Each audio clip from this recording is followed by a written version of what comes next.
স্ট্রাইকারদের দিকেই সমস্ত লাইমলাইট থাকে কিনা আমাদের আগের এপিসোডে তপু বর্মন এসেছিলেন, তাকে কথাটা জিজ্ঞেস করছিলাম এইটা কি আর কতটুকু এনজয় করেন যে সবাই স্ট্রাইকারদের দিকে তাকিয়ে থাকে, গোলের এক্সপেকটেশনটা থাকে, এই স্টারডমটা কিভাবে এনজয় করেছে? না, অ্যাকচুয়ালি ফোকাসটা স্ট্রাইকারের উপর থাকে, বিকজ সারা ম্যাচে দৃষ্টিতে থাকে কখন একটা বল পাবে, কখন গোল করবে, এবং স্ট্রাইকারের কাজটাই ওইটা টু স্কোর এ গোল এবং টিমকে জেতানো। আপনার ডিফেন্সও ভালো গোল করতে পারে, মিডফিল্ডও করতে পারে, বাট ওই জায়গাটা ওরা স্পেশাল কিছু কাজ করতে হয়, যার জন্যে আমাদের সময় আমাকে 4 বেলাও আমাকে কোচ ট্রেনিং করিয়েছেন, 4 times in a day।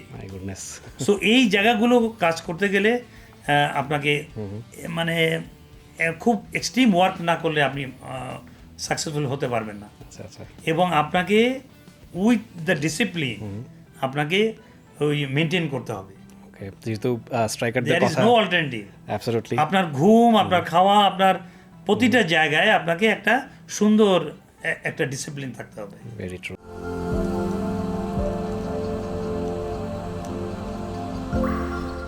যেহেতু আমরা স্ট্রাইকারদের কথা বলছিলাম, আমার সামনে কিছু লিস্ট আছে যারা কিনা কিংবদন্তি স্ট্রাইকার। আপনাকে আমি দুটো না করে নাম বলবো, আপনি একজন করে চুজ করবেন। এই গেমটার নাম দিস অর দ্যাট, এবং স্ট্রাইকার এডিশন, ক্লাসিক এডিশন, যেহেতু আসলাম ভাই সঙ্গে আছেন, আসলাম ভাই একজনকে বেছে নিতে হবে, মিরোস্লাভ ক্লোজা ওর গ্যাব্রিয়েল বাতিস্তুতা?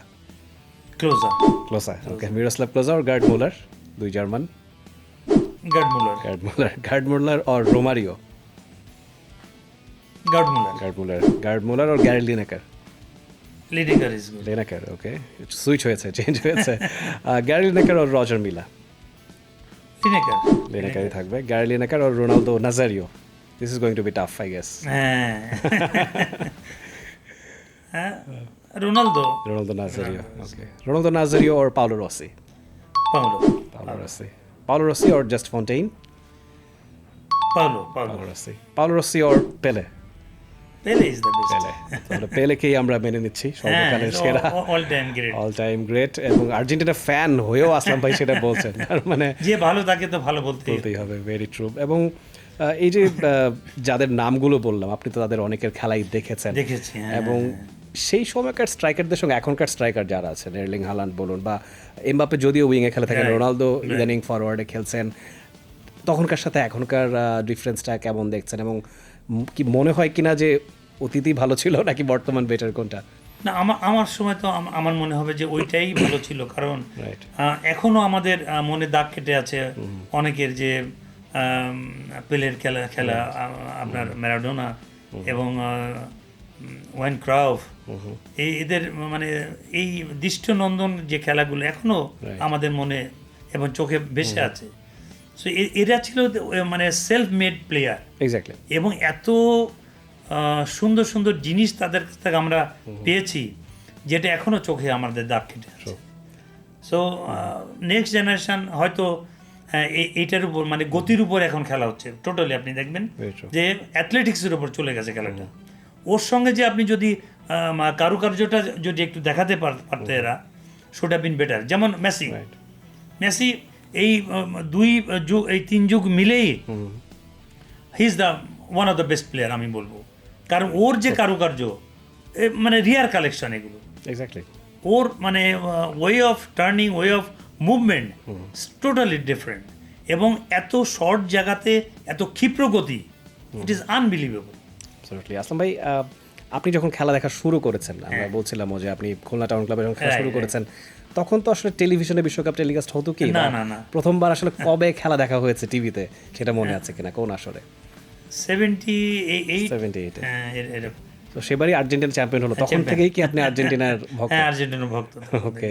তো সেই এক্সপেরিয়েন্সটা কেমন ছিল? এর আগে নিশ্চয়ই আপনি রেডিওতে শুনেছেন, কমেন্ট্রি বা পত্রপত্রিকায় পড়েছেন। তখন মজা হতো কি, আমাদের বাড়ির সামনে আঙিনায় বেশ বড় একটা উঠান থাকতো, ওই উঠানে একটা রেডিও কিংবা টেলিভিশন এনে সবাই মিলে, মা বাবা চাচারা সবাই মিলে দেখতাম। সেটা একটা আলাদা মজা ছিল। কিন্তু সে দিন দিন যত মানে প্রযুক্তির বাড়ছে, ততই আমরা আরো খুশি হয়েছি যে না, কাছে থেকেই দেখতে পারি সব কিছু। এখন যেমন ওই যে আগে যেমন যেটা আপনি বললেন, পাড়া মহল্লায় কিংবা মোড়ে মোড়ে একসাথে বিগ স্ক্রিনে খেলাটা দেখা, এটার মজাটাই আলাদা। অন্যরকম ছিল এবং নিশ্চয়ই এবং এই যে ফ্ল্যাগের ব্যাপারটা আমরা দেখেছি যে কয়েক মাইল লম্বা ফ্ল্যাগ তৈরি হয় এবং বাড়ির ছাদগুলো ফ্ল্যাগে ভরে যায়। সেই যে এইবার একটু সেই আমেজ একটু ভাটা পড়েছে কিনা বা পরিবর্তন হয়েছে কিনা? আর্জেন্টিনার বিষয়ে একটু ভাটা পড়েছে আমার কাছে মনে হলো। আচ্ছা আচ্ছা। কিন্তু আবার দেখা যায় যত সময় যাবে এটার উত্তেজনা তো বাড়তেই থাকবে। রাইট, এটা বাড়বে আমার মনে হয়। আমাদের বাঙালির উৎসাহের শেষ নাই। হোপফুলি একটা এক্সাইটিং ওয়ার্ল্ড কাপ এবার হবে। আসলাম ভাই, ডেফিনেটলি অসংখ্য ধন্যবাদ আমাদের সঙ্গে যুক্ত হওয়ার জন্য। আপনাকেও ধন্যবাদ, আপনার টেলিভিশনকেও ধন্যবাদ, কেও ধন্যবাদ যে তারা এত সুন্দর একটা মানে প্রোডাকশনকে তারা স্পন্সর করেছে, তার জন্য অসংখ্য ধন্যবাদ। থ্যাংক ইউ সো মাচ আসলাম ভাই। For more updates, subscribe to our YouTube channel and click on the bell icon. Follow us on Facebook and Instagram. Download T-Sports app to enjoy exciting games and highlights. Visit tsports.com.